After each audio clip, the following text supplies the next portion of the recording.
Greetings, brothers and sisters. So, I want to address some of the comments from this video: Devil Horns, Metal Gloves, More Hollywood Illuminati, Sacrifice, Michael Jackson, Island Boys video from yesterday. And you can see that the person, the hand model on the picture on the box of the glove is of the devil's horns. And a number of people, way too many, pointed out that it's not the devil's horns, that it's the hand signal for love in sign language, right? Which was very annoying for me for a couple of reasons. It's not accurate because you see here this guy Metallica, he's got the devil's horns up here with his thumb out, right? This guy has it with his thumb in, but it's something that is done both ways, right? It's something where there is the thumb in, which is sort of the more traditional way, but oftentimes they do it with a thumb out, right? Whether the thumb in or thumb out, people are expressing their whatever they are doing for the devil. And you can see here with Gene Simmons, there is the Pope. He's got his, Gene Simmons, when he did it, Gene Simmons, this guy. You are not allowed to infect anybody just because you think you've got rights that are delusional, of course. This delusional, evil idea, you got to identify those people and bring them out into the open so you know who they are. If you're willing to walk among us unvaccinated, you are an enemy. He has his thumb out. He's saying he's the one who invented it because Gene Simmons is one of the most narcissistic, greasy people on the face of the earth. But the way he does it is that way. There he is again. There he is again. And then Paul McCartney's doing it here. And then there's this one here. They're saying this does not equal this.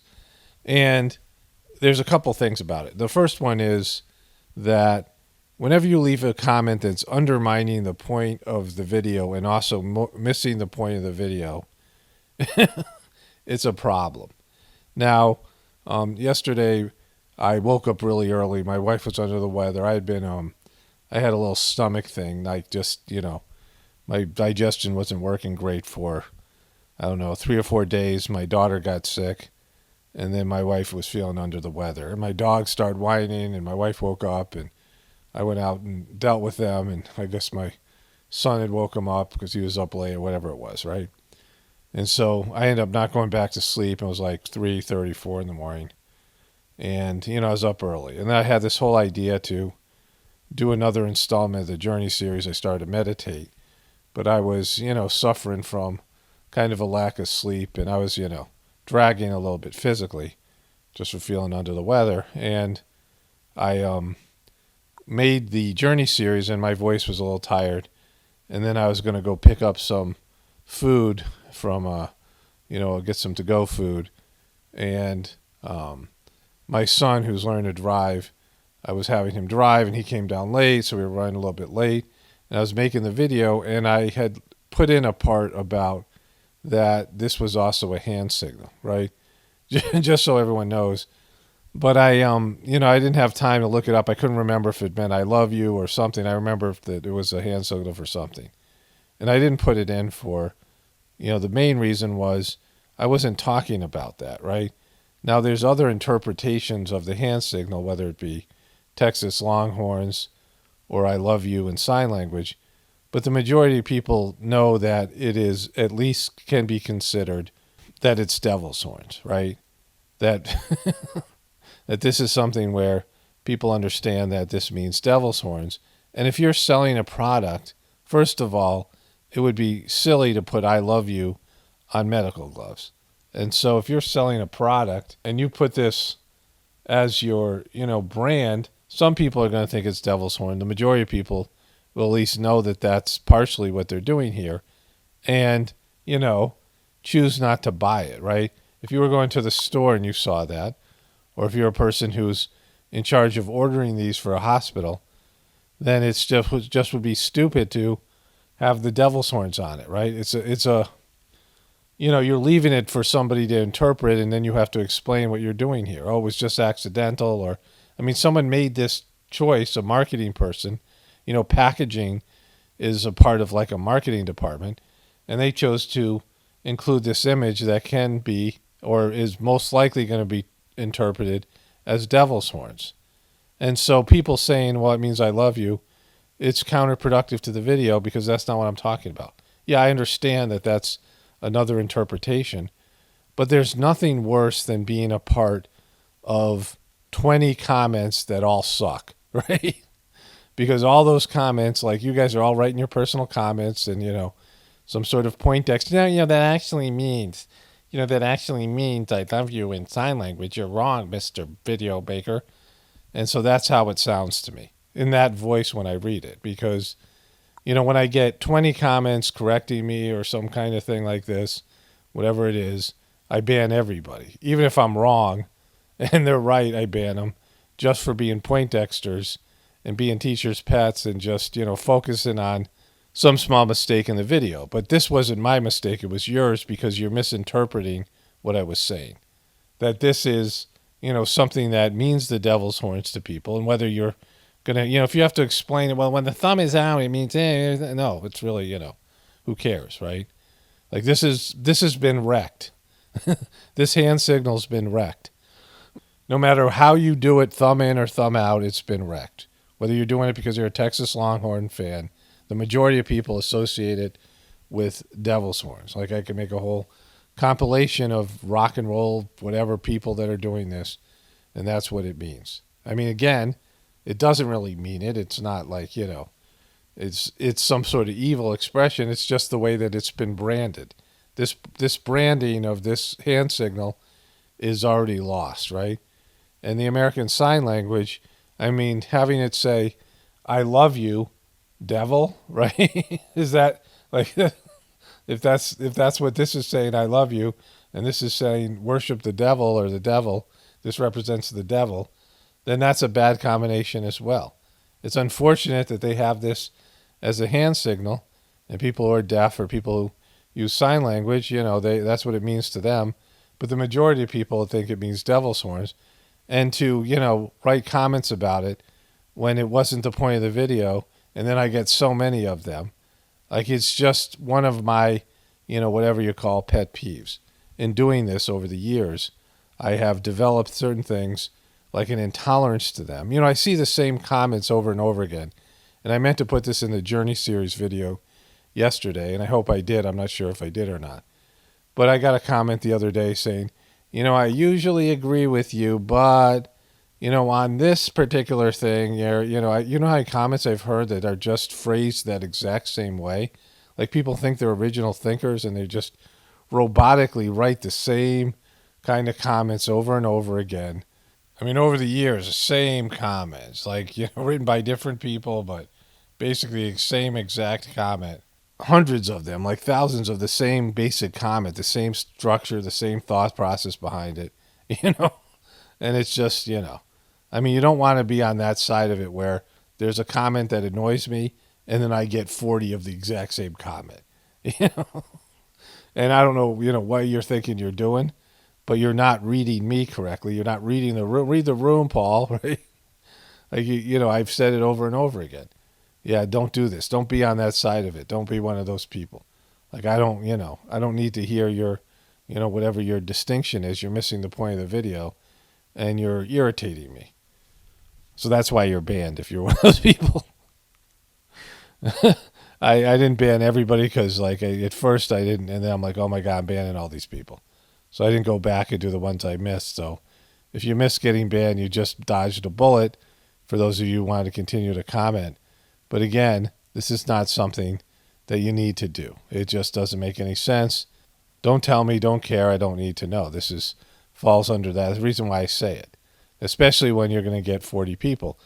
But again, I was rushing out of the house and I had said something about, I knew that it meant something else in sign language, but I was like, it's not important so I left it out, right? And there are times I leave things out for my own sake and just to shorten the video, and then people will point it out. Like so many of them, like, oh my God, right? You guys suck.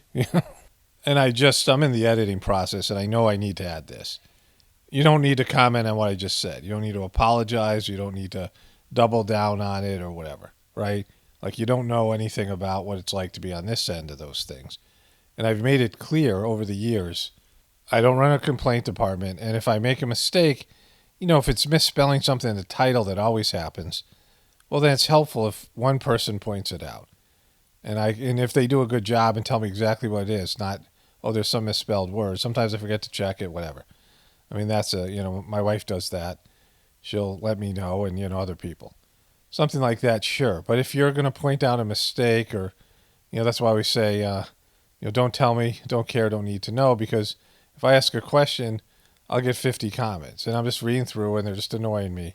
If I get repetitive comments, and they're like a negative in nature, but there's times that people are like, oh, I'm going to point this out, he'll find it helpful. No, it's not, right? It's totally not. I'm not going to talk about this for another 6 months to a year.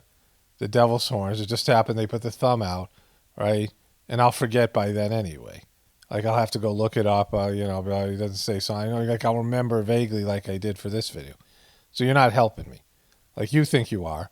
There's some people, they just have to say something. They get emotionally upset, even though I've told them over and over, don't do this. You don't want it. You're just going to be like put on my crap list as one of these people. I don't like people like that, right? Like, you should be able to hear what people are saying to you. It probably hurts you in your own life. If you're not able to hear and read people and realize this person isn't going to dig it, right? Oh, look, he doesn't know that if you hold the thumb out, it means it's something. It means I love you in sign language. I'm gonna point it out. No, you're not. Like, it's stupid. Like, it's just gonna. If I don't say anything, I'm still gonna send negative energy to you just from the irritation that you're causing. It's not helpful. It's not helpful to the conversation. Nobody really cares. The fact of the matter is, some company that sells medical gloves put something that easily could be considered a devil's horn sign by many people, and they're trying to sell medical gloves. It's a horrible branding mistake, and so there must be another reason, right? Because you don't want to put anything, this is what I was talking about with the Heartfulness system. You don't want to push people away. I mean, that's not, sale. You don't do that in sales. You don't do that in marketing. And that's what they're doing. That was the point of the video. So there's not necessary to point it out. And when I have made a mistake, like years ago, I made a Full House video. This is where I developed an aversion for it, right? Like, you get drunk on tequila or something, vodka, and then you get really sick, and then you can never drink it again because just the smell of it makes you sick. That's how I feel about these comments, because I wrongly called Christopher Guest Michael McKeon, and I don't know why I did that. And it just, you do things like that. And for years, this video got probably 500,000 views over several years, and people are still commenting on it years later. I think I even put a comment in there, don't do that anymore, don't say it, I've heard it, right? You made a mistake, right? People love to point out your mistakes, but are you going to point out every time I'm right? Like, like the one time I get something wrong in like a week, that's why, I got pointed out, you made a mistake here. Well, yeah, you made a mistake, by putting this comment in. And don't double down, don't apologize. I don't want any of that stuff. Don't this is a waste of my energy. That's the main problem with it. It's a waste of whatever, my goodwill, right? It just drains me. Don't do it. Like, if you haven't figured that out yet, like, if you've been here for any length of time, you should know I'm not that guy. I don't want, I'm not going to be, oh, well, thank you. No, I'm not like that. I don't like it. I'm going to tell you I don't like it. I'm going to ban you. It's like, not necessarily in that order. And again, this isn't about hurting your feelings. It's getting you to stop doing this behavior, right? That's why I do these comment videos for people, who listen to them. It's not, if it isn't good for me, you're going to find other people in your life that hate it. They might not even tell you because they're trying to be nice or whatever it is, but they don't like it either. None of us do. Like, whatever your compulsive need is to do these things, point out, I really am upset, Okay, well, go tell somebody who cares, right? Like, I don't. All right, let's move on to the next thing. So I saw this from the trailer of Don't Look Up from Netflix, and then this happened. I just happened to watch this today. You know that girl from Live TV said we're all gonna die? No. Yo, bro, what up? Boom. He's got the thorn out. He's not saying I love you. He's taking a selfie, mocking this girl. So you understand, right? Go tell Timothy Chalamet or whatever his name is. He's doing it wrong. That he's got the thumb out. He means devil's horns, but means I love you. Go tell him, right? Like, keep away from my comment section. Go spam this guy. Okay, so I got some Trump stuff. I got some stuff I want to cover about like heartfulness at the end, and then also at the very end I talk about whether someone asks me a question, can you actually sell your soul or not? There might be one other thing I'm going to cover here. I forget. Oh yeah, that woman's mask from Oregon, the governor. So let's get into it here. So the Kyle Rittenhouse murder trial got really weird yesterday. Mostly, I guess, from the defense. And so, I mean, Kyle Rittenhouse is, I said my thing about this is I saw this guy was interviewed by either CNN or MSNBC before the shooting. And you know how they always introduce a character in a TV show before something like this happens. They give a little backstory. And he was talking about why he was there, and, they singled him out to interview, and then all of a sudden he's in a event. So that night I was like, oh, it looks kind of fake. But this guy does this. He is the, the prosecutor, and he points the gun at the jury. Like, this guy, and here he is. This is what we see in the video. Him putting the fire extinguisher on the ground and then raising the gun. He points the gun at the jury. And so, he's a weird dude. Here's this other guy who has this moment that I saw. So I have, have no interest in this story because I think it's all kind of fake. This guy's weird looking dude, right? The prosecutor here. And I turn it on and I'm like watching a little bit of it. And this guy goes on a rant and he says this. Punch him in the face. Kick him in the testicles. Knee him in the face. Hit him with your gun. These are some of my favorite things.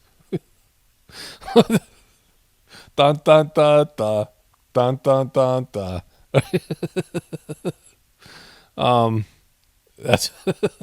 That's wonderful. So this is this trial.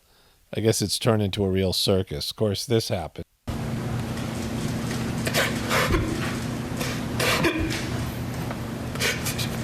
There were 3 people right there.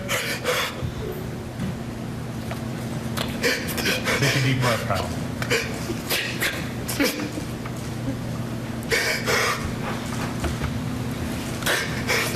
There's his mom, so it's a real mess over there in Minnesota. Is that where they are? It's in Wisconsin. It's a real mess there. And this happened. White House blames sagging Biden poll numbers on COVID fatigue. Now, this happened on October 8th, too. Psaki blames COVID-19 pandemic for Biden's poor approval numbers. So she did this already. I don't think there's a video for this one, but she did it already. So it's something they've already established as a talking point. And Psaki says this here. And one more on the economy. The University of Michigan Consumer Sentiment Survey came in at lowest levels since November of 2011. You look at the story that you guys have made clear you believe you have on what the president has accomplished in the last 10 months.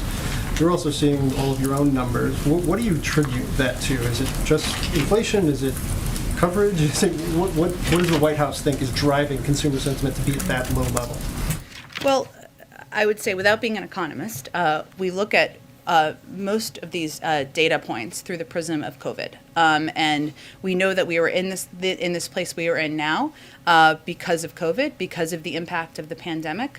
That has led to inflation. That has led to supply chain issues, and we know that even on a fundamental human level, people are tired of the pandemic, and so it's hard to get into the psychological. Okay, so the way this worked now, when they say this election was fair and not rigged, the way that this was presented, and the media presented it this way, because it's a difference when, both campaigns are going to say BS, right? Both campaigns are going to lie. Both campaigns are going to spin. Both campaigns are going to run their whatever, their games, right? And it's up to the media to call them out.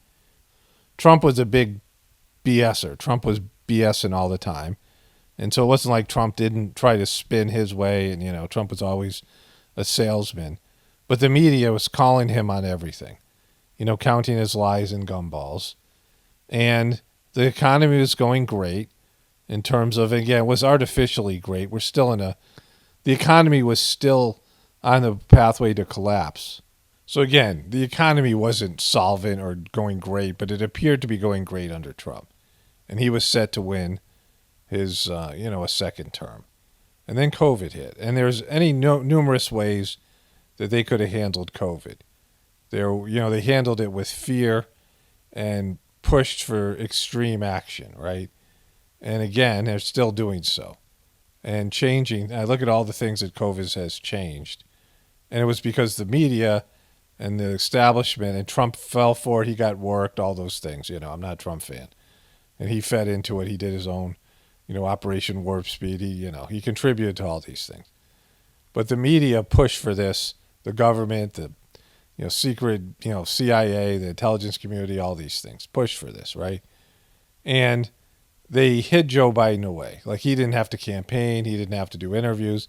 And they just hammered Trump, the media. They made it all about Trump. And then they said, look, Trump's wrecked the economy because they closed they pushed for closing, lockdowns and all these things. And clearly they were the ones who were pushing for this, and the economy tanked. Trump lost, whatever, right? Whatever way you want to look at it. And they installed Joe Biden and JoJo Magoo, and the guy has been a disaster. He's inarticulate. He's, got dementia. He's making bad decisions. He's always a gaffe magnet. Everything that he had that was bad is worse now. And the economy sucks. And they're still using fear, and they're still pushing the whole COVID agenda. They're still divisive, right? And the economy is now sucking. And people realize, the Afghanistan stuff, all of it, it was one big, crap storm for him.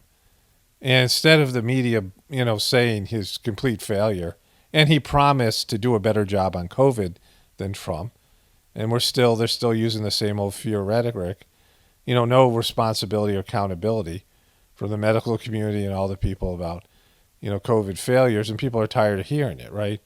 I went to pick up a part for my tractor, and it was quite, distinctive for me because the last time I went there, last year, they had plexiglass up. They have a number of places where you go to order the parts. And last year in the spring, I went, whenever it was, there was a number of people working. They all had these plexiglass things up in front of them. Everyone's wearing masks, right? Mask mandate. And now no one's wearing a mask, and these plexiglass things are gone, right? Things are getting de-COVIDed, even though it's, they're still pushing this agenda. And so for them to come out and, call Trump on, don't give Trump an excuse for the economic fallout that they pushed for, they baited him into for the lockdowns, right? The economic fallout for whatever, COVID stuff. And then to blame COVID and Trump, right? It's just the hypocrisy is off the charts, and the media is covering up. And that's all the major media, even including Fox to some extent. A couple of my viewers sent me this. Kate Brown's Christmas face mask photo resurfaces as conservatives mock Oregon governor. I had to look this up because I couldn't believe it was real. This is the governor here, and this is her tweet. Holiday masks are very 2020 spin on ugly holiday sweaters. Get yours here for $25 each. Sale goes to the Oregon Food Bank. Hashtag ugly mask, ugly holiday mask. And here they are.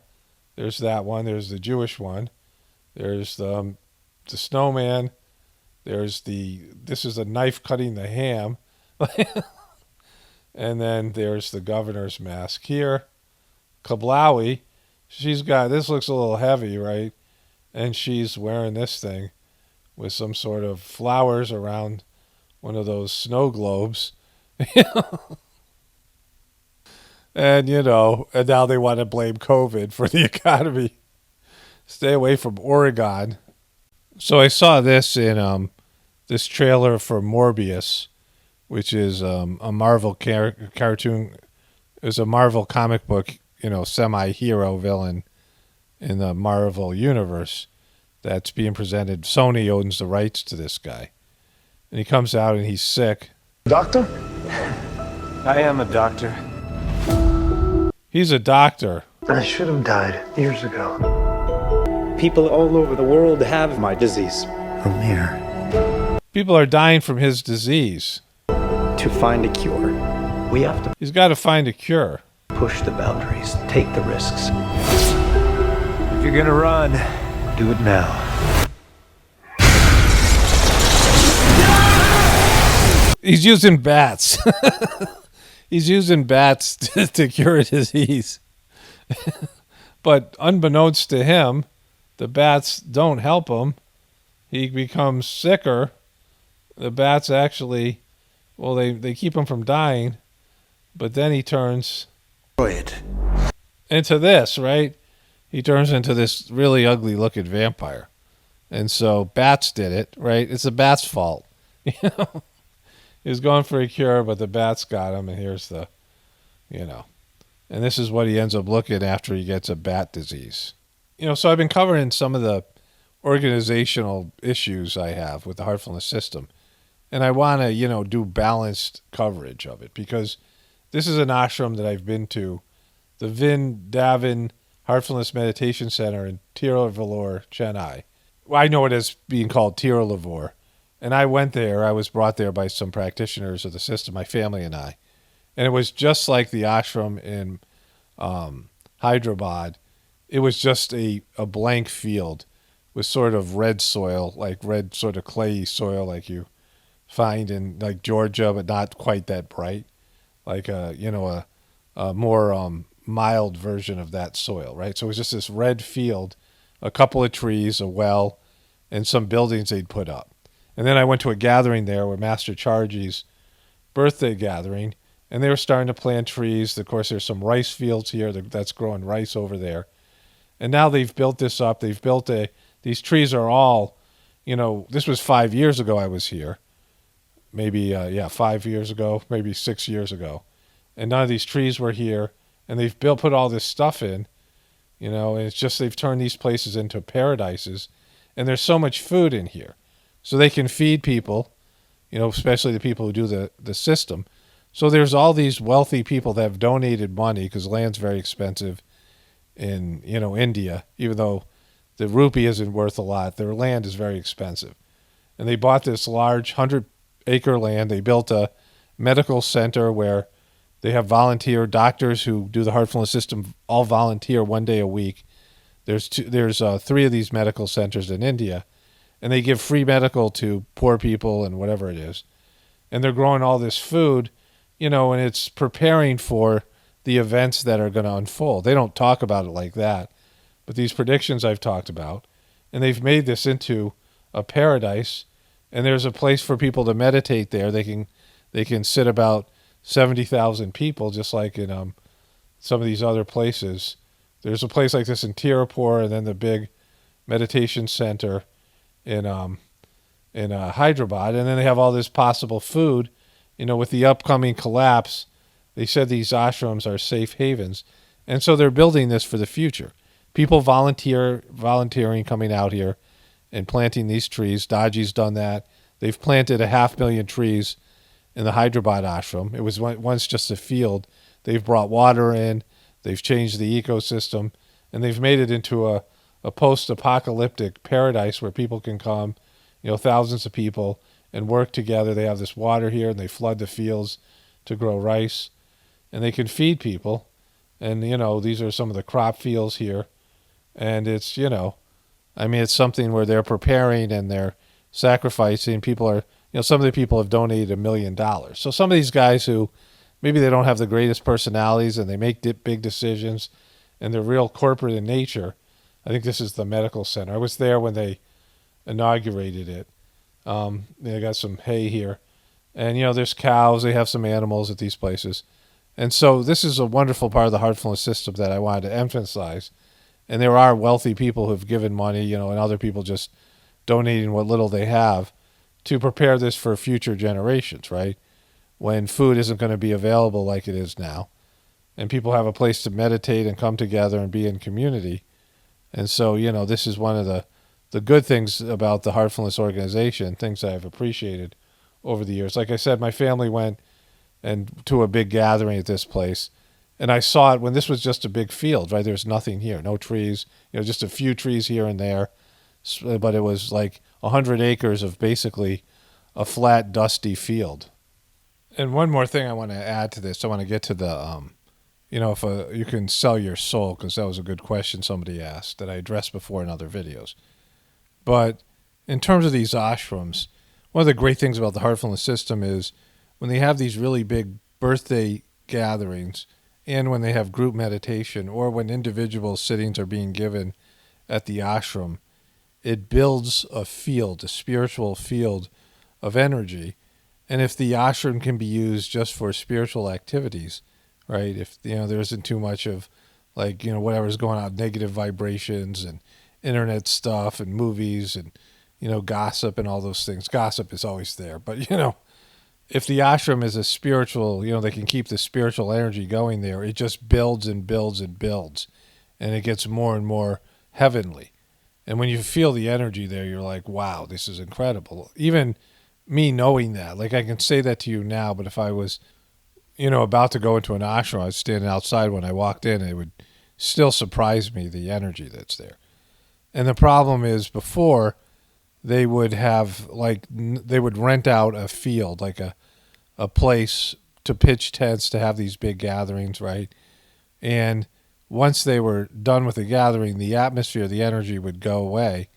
Or they, celebrate these things at people's homes, and you go to group meditation at people's homes, and the field builds at your home. Even when you do your own personal meditation, you're cleansing the atmosphere, you're cleaning away the grossness in your home, and then this transmission fills it and changes the atmosphere in your environment. But still, you're living your life, and you're going through things, and there's drama and fights and, all that kind of stuff.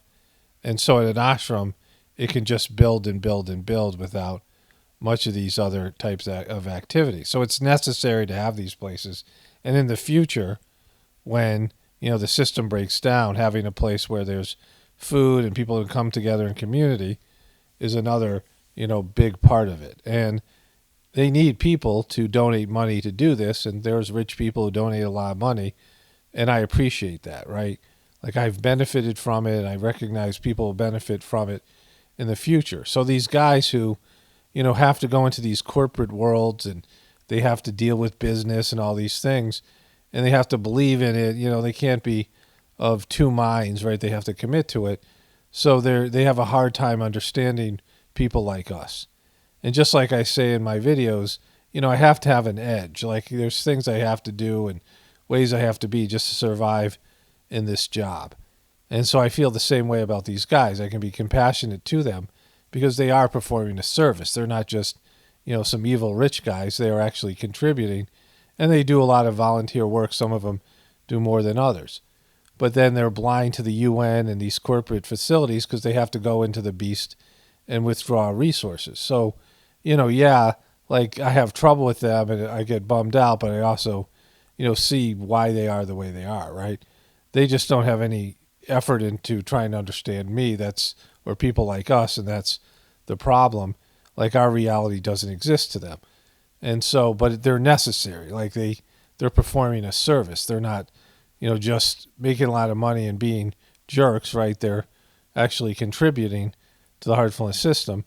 But then they, get put in positions where their limitations as a person because of their corporate orientation hurts the system. And so there's, there is positive in it, but also the negative. And so I want to, balance this out here. So I want to add one more thing to this. I received a comment, I've talked about this before. Someone said, can you actually sell your soul to the devil? And the answer is no. You can't sell your soul to anybody. It's ridiculous to think that your human ego and your human body, this small temporary situation you're in, your soul was there at the creation the creation of the universe. And it'll be there till the universe implodes on itself. So your soul's going to be quadrillions of years old. I mean, it's incalculable to understand your soul and the lifespan of your soul and these things. And this is a short life that you have on a kind of obscure planet at some period, like some grain of sand on a beach of your entire existence as a soul. And, you don't own your soul. Like, you can't sell your soul. Your soul owns you, right? Your soul created you. I've talked about that. There's a good video from the Heartfulness system about Dodgy talking about how the soul creates the body, and also what happens to the soul and the energy being withdrawn from your various points. There's 5 points in your heart: the soul point, the earth point, the ether point, the water point, and the fire point. Right, the point, all the elements, and anyway. So, but that has to do with how your body's created and how your soul leaves your body, and your soul owns you. Your soul is the avatar. It's like a avatar in a video game. You're playing a video game, and the character in the video game sells you as the controller into slavery, eternally, as a human being who's playing, who's operating the controllers. I mean, your soul is you in that scenario, right? Your soul is operating the video game controllers, and you're in the video game. That's what planet Earth is. It's it's an illusion here. It's Maya. But you can screw your soul over. It's really your subtle bodies. Like, your soul doesn't change, but your subtle bodies can get, these impressions, and, you can bind yourself to people or beings, negative beings and things like this, that you end up associating with, and you're free to leave any time, but you lose sense of that, right? So there are souls that have, there's egos that have done that to their souls, making the soul come back and, be a part of darkness or whatever it is. So it's not so much selling the soul as it is screwing yourself over in your next life. I'm not totally understanding how this works, but I know this is the case. Babaji talked about it, and I've heard, psychic people say this as well. So if some soul, like if you have a bad life and you're very confused and you get depressed and you have all this negative energy and grossness, your soul can get sort of trapped on earth and not return to where it's supposed to. Like, when you die, you go to your soul leaves, ideally, your soul leaves and goes to some etheric realm, depending on where you are in your spiritual evolution, depending on your proximity to God. But your soul exists here on planet Earth, but some other place in, the Ethernet, like these etheric realms, these non-material realms. And you're moving your way through these realms closer and closer to God. You're mastering the various, levels, and then eventually returning back to the source. And if there's confusion, or, sometimes souls get lost in a sense, the subtle bodies, and get attached to the body, and they don't return and merge back into their, spiritual essence, and they get sort of trapped here. They exist in both places, but they're cut off from each other. And so that can happen, and that's a bummer. That's where you get ghosts and things like that. So there is something, there's a reason they do it, the reason that there's this, there's demonic forces, and it's just, it's basically being loyal and committing to somebody that you shouldn't, right? And it's going to have a negative effect on your future, and you're going to have to undo that relationship and those choices. And it might be difficult to do as you, continue on that path where you keep on bonding to these dark forces and, these souls that have these demonic and devilish type of souls that are going away from God and God's will.